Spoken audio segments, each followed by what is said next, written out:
We got an update on that air compressor because I'm a ding-along. And you see, what happened was a couple of things. First of all, I forgot that it was a 220 hookup. I knew that when I brought it home, but I forgot about it. And then Larry says, "Yeah, well, just like it, except mine's 220. And I was like, oh, I think this was 220. And I looked on the sticker, and sure enough. So I put a bigger quart on it. And I had a plug end for a 220. It's one of the smaller, like a regular size 110, it's just physical size, but it has the, the prongs going the other way, but I don't have any way to test it. So I'm going to rob a plug end off my extension cord for the welder and put it on there just so that I can plug this in and make sure it's all working good when I put it up for sale. The other thing is, after all you guys said what a good job I did, and it looks good and all that kind of stuff, and Louis, he said, yeah, but where's your air come out at? I was like, oh, that's a good question. Well, this tank doesn't have a bung on the side like the other one, which was down there.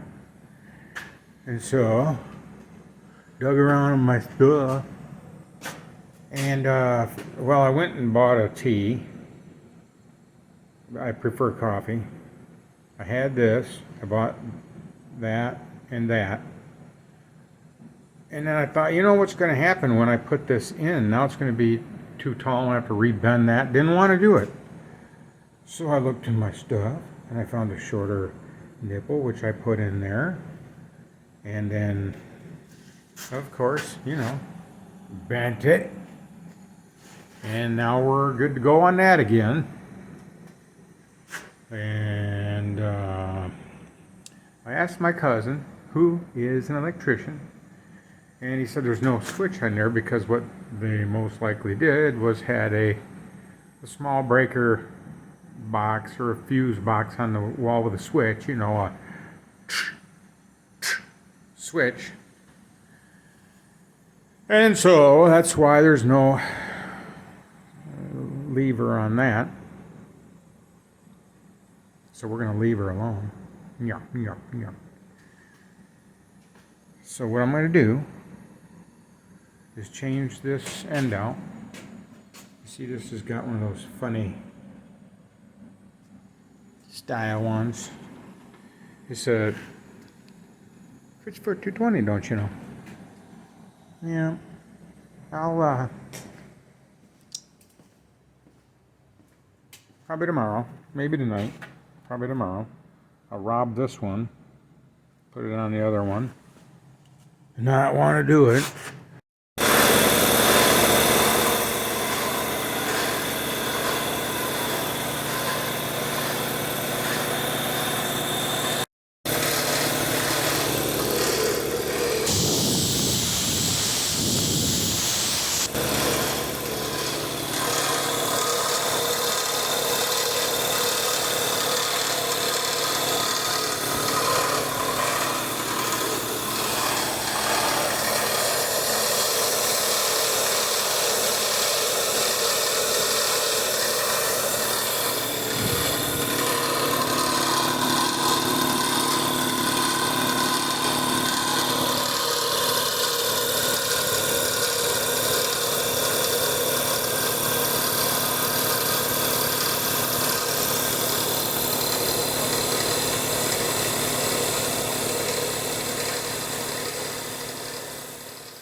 First of all, no hissing anywhere.